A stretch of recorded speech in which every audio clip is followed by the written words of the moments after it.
Olá, meus amigos e minhas amigas. Iniciamos o vídeo de hoje falando sobre ataques russos que aconteceram em Zaporíjia, lá na Ucrânia. Hoje, terça-feira, um ataque de míssil russo matou 6 pessoas e deixou pelo menos 20 feridas. Além disso, destruiu uma instalação de infraestrutura importante, mas os detalhes sobre o que realmente foi atingido não foram divulgados. O governador da região, Ivan Fedorov, avisou no Telegram que o ataque causou um incêndio. Antes mesmo do míssil cair, já havia um alerta de ataque balístico emitido pela Força Aérea da Ucrânia. Parece que a Rússia, intensificou os ataques realmente por lá. Eles têm usado bombas guiadas que acabam sendo bem mais difíceis de interceptar. Agora, por que Zaporíjia é um alvo tão visado? Bom, a cidade é um ponto estratégico, um centro logístico e industrial a uns 40 quilômetros da linha de frente. Além disso, ela também abriga a maior usina nuclear da Europa. Então, qualquer ataque lá já preocupa muito. Depois do ataque, Andriy Yermak, que é o chefe de gabinete do presidente ucraniano, pediu apoio internacional, dizendo que só ações fortes podem parar essa violência. Bom, agora vamos dar uma olhadinha no que está rolando na linha de frente, onde os dois lados estão em movimentos intensos, tanto de avanço quanto de resistência. Primeiro, na região norte de Kharkiv, ontem, as forças ucranianas avançaram perto de Rybok, que fica ao norte da cidade de Kharkiv, bem ali na margem leste do reservatório Traviansk. No mesmo período, a Rússia também fez ofensivas ao norte e nordeste de Kharkiv em localidades como Liptsi e Vovchansk, mas, segundo uma fonte militar ucraniana, eles não usaram veículos blindados. Agora, mais ao sudeste, próximo a Kupiansk e Kremina, os russos também avançaram, dando continuidade, como temos visto nos últimos vídeos, às operações ofensivas ao longo da famosa linha Kupiansk-Svatov-Kremina. Tem até imagens geolocalizadas que mostram esse avanço russo perto de Novoselivsk e Ampolivka. Por outro lado, também vemos os ucranianos resistindo, isso porque imagens mostram eles repelindo um ataque russo no lado oeste de Kremina, lá na direção de Lima. Agora, na região de Pokrovsk, ao sul e sudeste da cidade, os russos também ganharam terreno em campos a noroeste de Selidov. Eles avançaram até a parte leste de Novolekizivka. Ali, inclusive, a Rússia contou com o apoio do 80º Regimento de Tanques, que faz parte da famosa 90ª Divisão de Guardas. Agora em Kurakov, as tropas russas vêm mostrando força. Eles avançaram em Novodimitrivka e, segundo o líder da autoproclamada República de Donetsk, Denis Pushlin, parece que tomaram controle de uma área ali perto, chamada Irnik. Outros pontos próximos, como Kremina Bal e Novoselidivka, ainda são alvos de ofensivas russas, embora essas últimas alegações não tenham sido confirmadas ainda de forma independente. Antes de terminar, vamos falar do Mar Negro, Segundo Dmitry Peteshchuk, porta-voz da Marinha Ucraniana, os drones navais ucranianos estão conseguindo manter os navios russos da frota do Mar Negro com dificuldade para manter as suas operações livremente. Segundo ele, a mudança no tempo também está complicando o uso da aviação russa para reconhecimento ali, o que acaba trazendo algum alívio para os ucranianos. Ao mesmo tempo, as forças de defesa antiaérea da Ucrânia informaram que conseguiram derrubar 48 dos 79 drones e 2 mísseis que a Rússia lançou durante a madrugada. Eles ainda informaram que perderam o sinal de localização de 30 desses drones e que um deles acabou retornando à Rússia. Fizeram as contas aí? Bom, mudando de assunto, a Coreia do Norte, por meio do representante do país nas Nações Unidas, Kim Song, anunciou que Pyongyang vai acelerar o desenvolvimento de seu programa nuclear. A ideia, segundo ele, é se proteger de qualquer ameaça vinda de outros países com armas nucleares. Isso vem logo depois de um teste com um míssil balístico intercontinental, o primeiro do ano, e também no contexto de uma reunião do Conselho de Segurança para discutir essa nova demonstração de poderio militar. Enquanto isso, a Coreia do Sul informou que a Coreia do Norte lançou vários mísseis de curto alcance em direção ao Mar do Leste da Península Coreana. O Japão também identificou o lançamento com um dos projetos, segundo eles, caindo fora de sua zona econômica exclusiva. As coisas não param, Isso tudo acontece em meio ao alerta dos Estados Unidos e da Ucrânia de que há cerca de 8.000 soldados norte-coreanos posicionados na região de Kursk, na Rússia, e que podem entrar em combate na Ucrânia em breve. Só que tanto os Estados Unidos quanto a Ucrânia já afirmaram que se esses soldados norte-coreanos participarem da guerra, eles vão se tornar alvos militares legítimos. Bom, eu particularmente acho que isso é chover no molhado, afinal, se participarem, são combatentes. Outra crítica que vem acontecendo é o apoio de China e Rússia à Coreia do Norte no Conselho de Segurança. Segundo os Estados Unidos, esses dois países têm protegido Pyongyang de represálias e até de condenações por suas ações.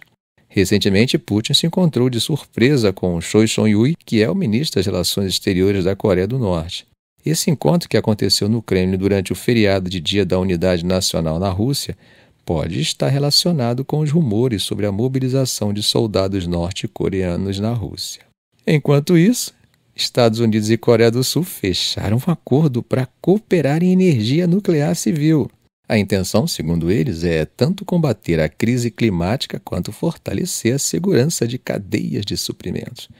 Mas a Coreia do Norte acho que não acredita muito nesse papo de energia nuclear civil e acham que isso é apenas questão de níveis de enriquecimento de urânio. É claro, gente, estão acusando os Estados Unidos de estar intensificando a ameaça nuclear contra eles, o que estaria empurrando a situação para a beira da guerra.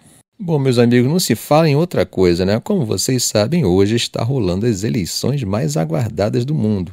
E as principais agências de segurança americana, como o FBI, a Agência de Cibersegurança e Infraestrutura CISA e o Escritório do Diretor de Inteligência Nacional, divulgaram um alerta de peso sobre uma campanha de desinformação que está sendo impulsionada por grupos estrangeiros, incluindo a Rússia e o Irã. E qual seria o objetivo disso tudo? Colocar dúvidas na cabeça dos eleitores sobre a integridade do processo eleitoral americano e, com isso, gerar uma divisão interna no país. Vocês devem estar se perguntando, mas como essa campanha de desinformação funciona na prática? Bom, o que essas agências identificaram é que há uma série de operações, especialmente digitais, criadas para disseminar informações falsas ou enganosas sobre as eleições. A ideia não é necessariamente atacar diretamente a infraestrutura de votação, mas é fazer com que o próprio eleitor comece a questionar a segurança do sistema e até a duvidar dos resultados, seja por meio de notícias falsas, vídeos manipulados ou rumores que se espalham rapidamente nas redes sociais. Para vocês terem uma ideia, essa campanha já vinha acontecendo há semanas, e nas últimas 2 semanas esses alertas aumentaram em intensidade. Teve alerta sobre possíveis atos de violência pós-eleição e, nos últimos 10 dias, 3 novos avisos específicos sobre tentativas russas de minar a confiança nas eleições. E não para por aí. Jane Astley, que é diretor da CISA, anunciou que a agência está atenta e vai manter o público informado sobre qualquer ameaça ao processo eleitoral.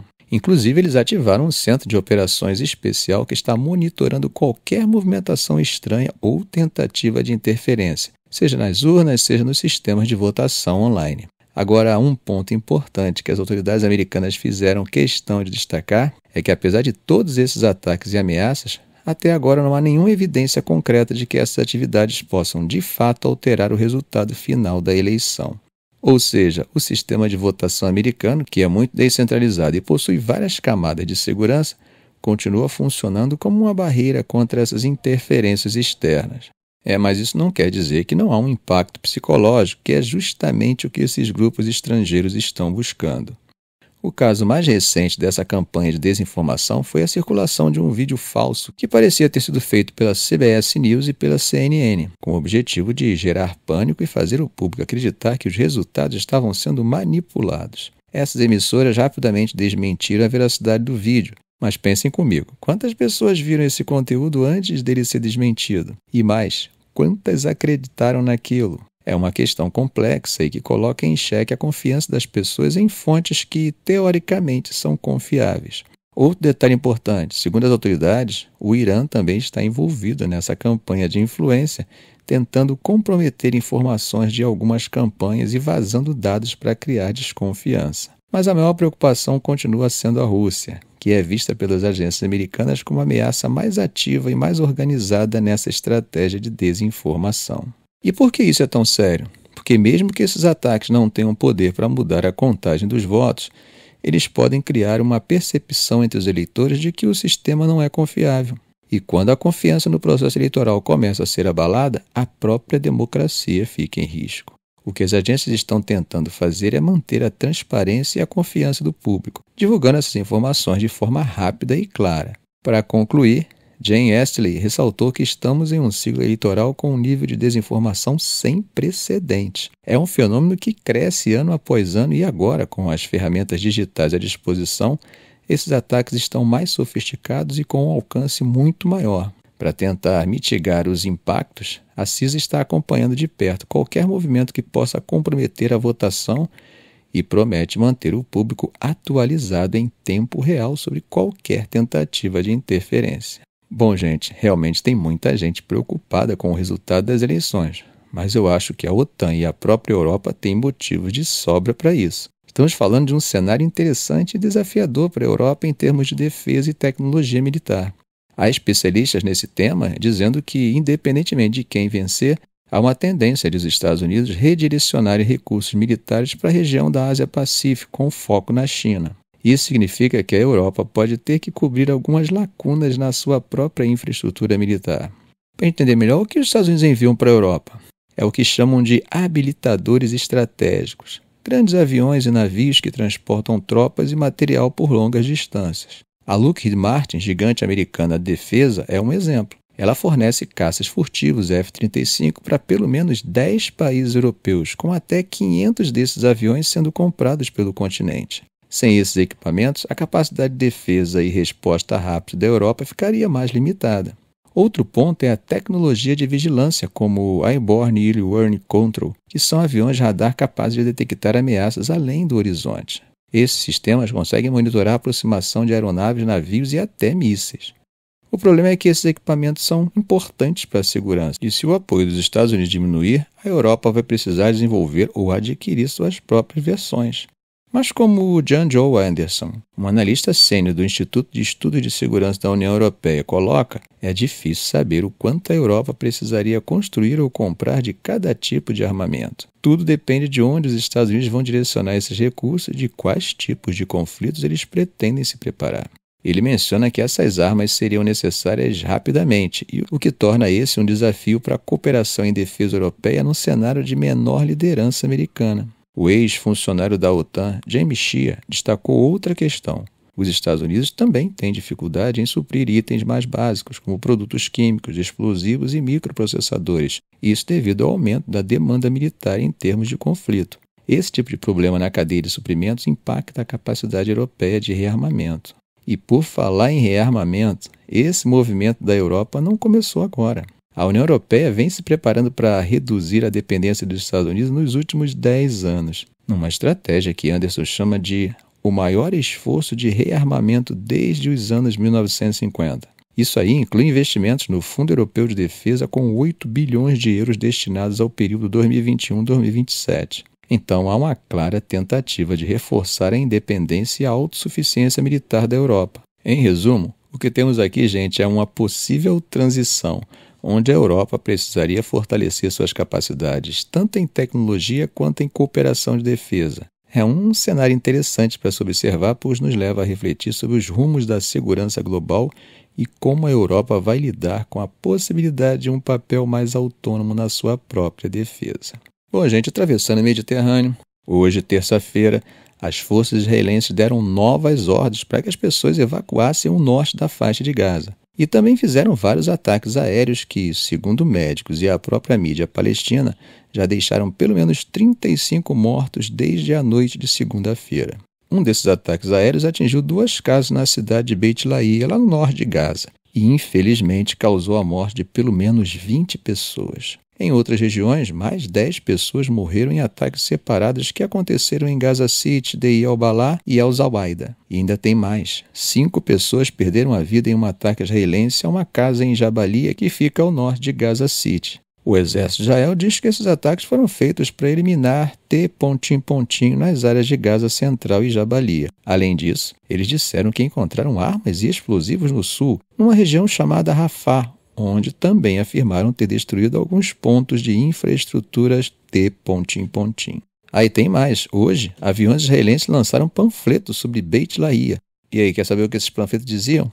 Bom, basicamente era um aviso para quem ainda estivesse na cidade, dizendo o seguinte: se vocês ainda estão nas suas casas ou abrigos, vocês estão colocando suas vidas em risco. Para a segurança de vocês é melhor ir para o sul. Ou seja, eles estão pedindo para que todos saiam daquela área. Agora, do lado palestino, eles dizem que esses ataques e as ordens de evacuação têm o objetivo de esvaziar certas áreas para criar zonas de proteção ou buffer zones, como se chama.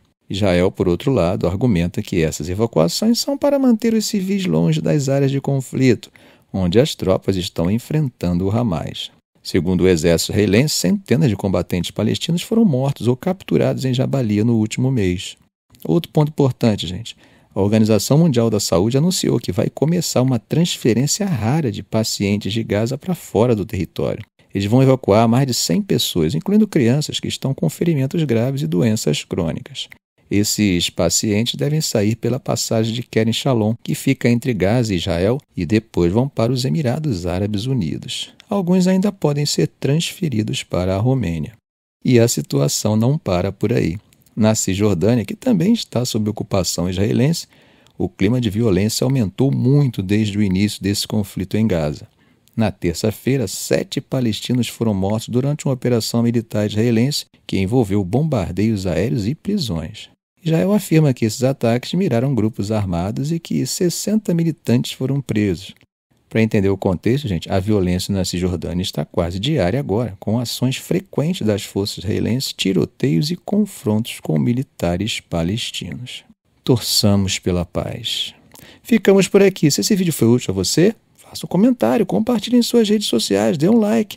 E é claro, se ainda não for inscrito, inscreva-se no canal e ative o sininho, que é para não perder os próximos vídeos. Ok, gente? Um grande abraço do professor Arão Alves.